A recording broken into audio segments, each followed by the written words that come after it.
Shabbat Shalom Umvorach Beshem Hashem Naaseh Venatzliach. Nous rentrons dans la paracha de Ki Tetse.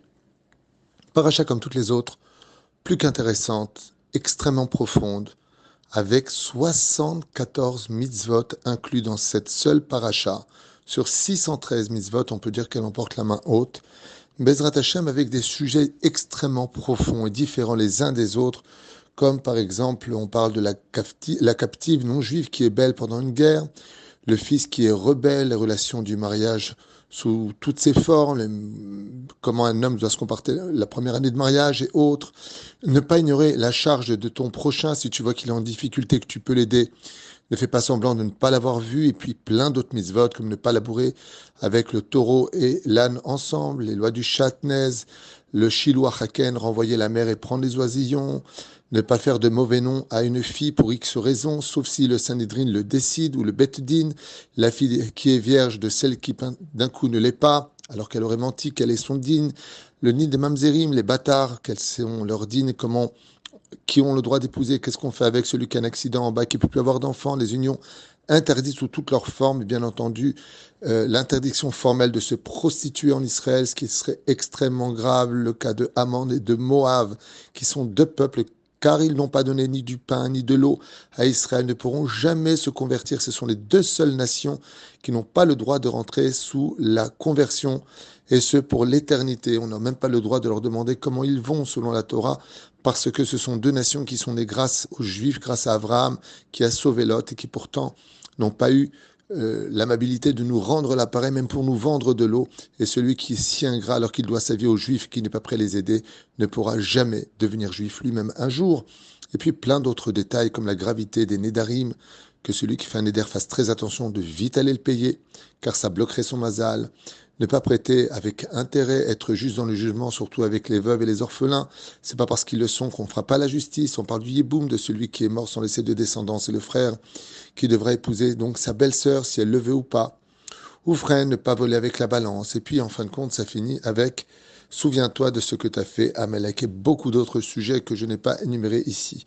Par contre, il y a un verset qui demande vraiment notre attention ici, qui dit comme cela dans le chapitre 23, verset 6, Velo ava Adonai Elohecha lishmoa el Bil'am, vayafoch Adonai Elohecha lecha et akelala livracha, ki haifra Adonai Elohecha.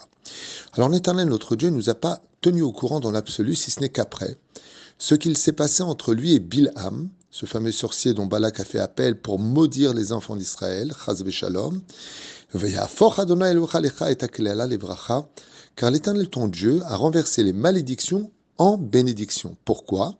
Qui a Ephra Adonai Elohecha, car l'Éternel, ton Dieu, t'aime. Qu'est-ce que ce verset-là fait-il ici? Qu'est-ce qu'il vient nous apprendre pour toutes les générations? C'est vrai que, comme on l'avait expliqué précédemment dans la paracha de Balak, que la seule paracha des enfants d'Israël où ils n'étaient pas du tout au courant de ce qui se passait dans leur vie, c'est la paracha de Balak. Car au-dessus d'eux, alors qu'ils ne le savaient pas, Bilam avait été loué par Balak pour maudire les enfants d'Israël, ce qui aurait pu être dramatique pour nous. Mais Hachem a fait un miracle. Et ce miracle-là nous a été livré que beaucoup plus tard, où les enfants d'Israël se sont remplis de gratitude en chantant l'honneur d'Hachem parce que Dieu les avait sauvés alors qu'ils ne le savaient pas. Et ceci vient nous donner un clin d'œil pour toutes les générations, où on passe des journées, on traverse la route, on va travailler, on part en vacances, on fait des voyages à droite et à gauche, on s'assoit sur le fauteuil. Mais combien d'hommes sont morts d'un infarctus? Combien de gens se sont fait écraser? Combien d'accidents ont eu lieu qui viennent jusqu'à nos oreilles? Et nous, on n'est pas du tout au courant que dans cette journée, le Créateur du monde nous a à maintes et maintes reprises sauvé la vie. On voit les événements comme des aveugles. C'est-à-dire, on sait ce qu'on sait, mais on ne sait pas ce que Dieu a fait pour nous tout au long de cette journée. Chas v'shalom, on aurait pu perdre quelqu'un de la famille. Non, Dieu nous l'a protégé, mais personne n'est au courant. Comme ce fut le cas de Bilam, qui, voulant nous dire, Akadosh Baruch Hu a renversé ses malédictions en bénédictions. Et on a vu qu'on était bénis.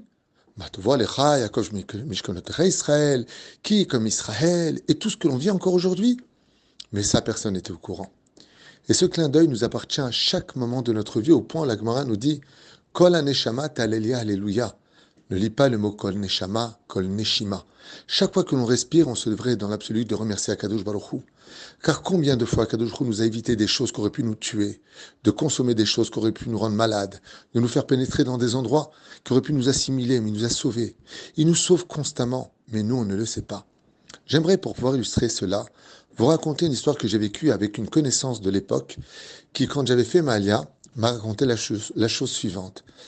Il s'appelait Shimon, cet ami. Et il cherchait un travail désespérément en Israël. Après 6 mois arrivés, il était au Bet Canada. Ingénieur en informatique, arrivé à avoir épuisé toutes ses économies, 3 enfants à la maison, eh bien, il était désespéré. Jusqu'au jour où le téléphone sonna et on lui demanda un rendez-vous pour voir quelles étaient ses compétences. Très heureux enfin d'avoir une réponse après avoir envoyé son CV un peu partout, eh bien, la seule demande qui lui a été faite, c'est d'arriver précisément à l'heure et que s'il avait une seule minute de retard, il serait prié de ne pas se présenter. Chose qui était évidente pour lui, car le PDG de la société était intéressé par des gens qui étaient sérieux et surtout au premier rendez-vous, qui viendraient à l'heure et qui ne diraient pas ah oui, mais il faut comprendre que si vraiment tu es sérieux, tu seras à l'heure. Et cet ami, Shimon, décide de voir à quelle heure passe le bus, calcule absolument pour être en avance, et le lendemain matin, après avoir prié la prière de Shacharit, court vers le bus qui passe sous ses yeux 2 minutes avant l'heure, alors qu'il était tous les jours à l'heure. Il regarde le ciel, il a encore les marques des téphilines sur son bras, il y a presque des larmes qui coulent, mais c'est pas possible, mais je rêve, j'ai 2 minutes d'avance et le bus passe sous mes yeux. Il regarde le ciel ne comprenant pas qu'est-ce que Dieu voulait chez lui. Comment les choses peuvent-elles changer exceptionnellement pour lui? Pourquoi n'a-t-il tellement peu de mazal? Qu'est-ce que Dieu veut chez lui? Il se met à la station et regarde éventuellement à quelle heure va passer le prochain bus. Et le prochain bus était pour dans 3 quarts d'heure. Désespéré, il s'est trouvé un taxi. Et comme on dit en tunisien, Kaut Rabbi, pas de taxi aujourd'hui. Mais voilà que juste quelques instants plus tard, une voiture israélienne s'arrête devant la station. Et il dépose sa femme. Et lui, il est comme ça, dans un état un petit peu énervé. Et l'Israélien lui dit, Maïch Lecha, pourquoi tu as l'air énervé comme ça? Qu'est-ce que tu as? Il lui dit, j'ai un très très grave problème, c'est que je dois absolument aujourd'hui avoir un rendez-vous pour trouver un travail, et le bus est passé, et je dois y être, et j'y arriverai jamais. Il lui dit, mais il est où ce rendez-vous? Il lui dit, il est dans le Ezor HaTaassia, à l'entrée de la ville, de l'autre côté, du côté de Sanedria. Il lui dit, écoute, c'est ton jour de chance parce que moi, je travaille à la pompe à essence, là-bas, à côté des usines, justement, là où il y a high-tech. C'est exactement où je vais. Fou de joie, il se met à remercier le ciel de lui avoir fait rater le bus, car maintenant qu'il y va en voiture, il ne s'arrêtera pas à toutes les stations. Et Dieu lui a envoyé un ange. Et il comprend maintenant que c'était l'Etova. Fou de joie, il lui demande est-ce qu'il peut le prendre. Bien sûr, rentre. J'y vais, ma femme, elle va dans une autre direction, donc elle prendra le bus. Viens avec moi. Il rentre dans la voiture. Et voilà qu'arrivé à Keren Hayesod, à Jérusalem, au moment où il prend à gauche, un taxi en face brûle le feu rouge et lui rentre de plein fouet dedans. Bien entendu, il fut emmené à l'ambulance à Bikur Cholim, à Jérusalem, et il ouvra les yeux à 11 heures du matin, se remettant de ses blessures, avec le bras un peu blessé, tout simplement. Et là, par contre, quand il ouvre les yeux et qu'il regarde l'heure, il comprend absolument plus rien. Il est complètement défait. Pourquoi avoir raté le bus? Pourquoi m'envoyer un ange qui est prêt à m'emmener au travail? Pourquoi me retrouver maintenant à l'hôpital? L'heure est passée, j'ai raté l'occasion de pouvoir travailler. J'ai le bras qui est blessé. Apparemment, Israël ne veut pas de moi. Dieu ne m'aime pas, j'ai fauté, je ne sais pas ce qui se passe. Mais quelle vie maudite, se dit-il. Le téléphone sonne, c'est sa femme qui essaie de le joindre. Elle n'a pas de nouvelles de lui et lui n'ose pas répondre. Il pose le téléphone de côté, les larmes coulent sur son visage. Seulement voilà que, au moment où il a les larmes qui coulent et qu'il est complètement défait de tout espoir, on ramène le lit. Et oui, de la radio qui était en bas, les infirmiers ramènent le lit et se trouve un francophone sur le lit avec une jambe cassée qui se retrouve juste à côté de lui. Le téléphone de cette nouvelle personne sonne et il lui dit très fortement, oui, ne t'inquiète pas en français, de toute façon, c'est pas trop difficile de trouver un ingénieur en informatique. Demain, je ferai une pub. Ne t'inquiète pas. Normalement, je devrais sortir demain de l'hôpital et on trouvera ça. Ne t'inquiète pas. Oui, je sais qu'on est en retard dans les programmes, mais t'inquiète pas. Et lui, à ce moment-là, il lui dit, écoutez, je suis aussi français. Vous cherchez un informaticien en informatique. C'est un ingénieur informatique. C'est mon métier. Il dit, écoute, je te laisse un instant. Je parle avec lui. Je te rappelle. Dit le français qui était à côté. Il lui dit, voilà, oui, effectivement, on cherche un programmeur informatique, est-ce que c'est votre métier? Il lui dit absolument, c'est mon métier, je suis diplômé, j'ai travaillé dans des grosses sociétés en France. Il dit, ben, c'est Dieu qui vous envoie ici parce que la vérité, demain je devais publier, on cherche vraiment quelqu'un de très très professionnel. Nos bureaux existent déjà depuis plus de 2 ans, on a un réseau client important et donc si vous êtes intéressé, ok, on vous convoquera demain si vous pouvez sortir parce que vraiment ça nous intéresse. Et le comble du comble arrive, c'est qu'il lui dit, ok, mais vous payez combien? Et à ce moment-là, il lui dit très gêné, écoutez, euh, comme on ne vous connaît pas, on va commencer à 6 000, entre 6 000 et 7 000 shekels par mois. Mais si vous êtes vraiment valable, on peut monter à 12 000. Revenez il y a plus de 25 ans en arrière. Alors que l'emploi qui lui était proposé était un travail qui commençait à 3 500 shekels, soit la moitié.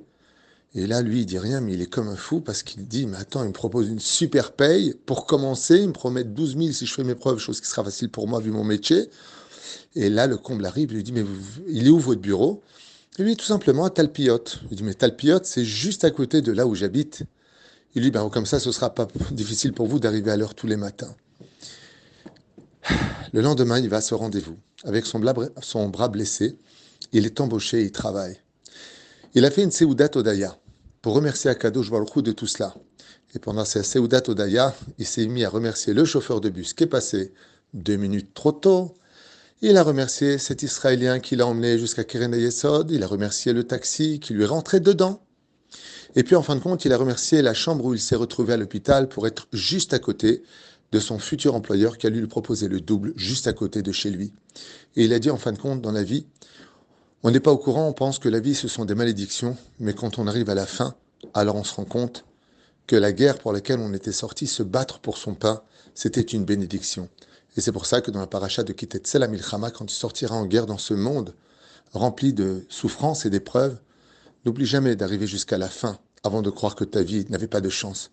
Parce que l'Éternel, ton Dieu, comme il a fait pour Bilam à cette époque, le fait pour chacun de nous, à chaque génération, de renverser nos épreuves en bénédiction. Mais ça, on ne pourra le voir, malgré tous les incidents et les accidents de nos vies, qu'à la fin de notre vie. Baruch Adonai leolam amen v'amen, et Shabbat shalom umvorach.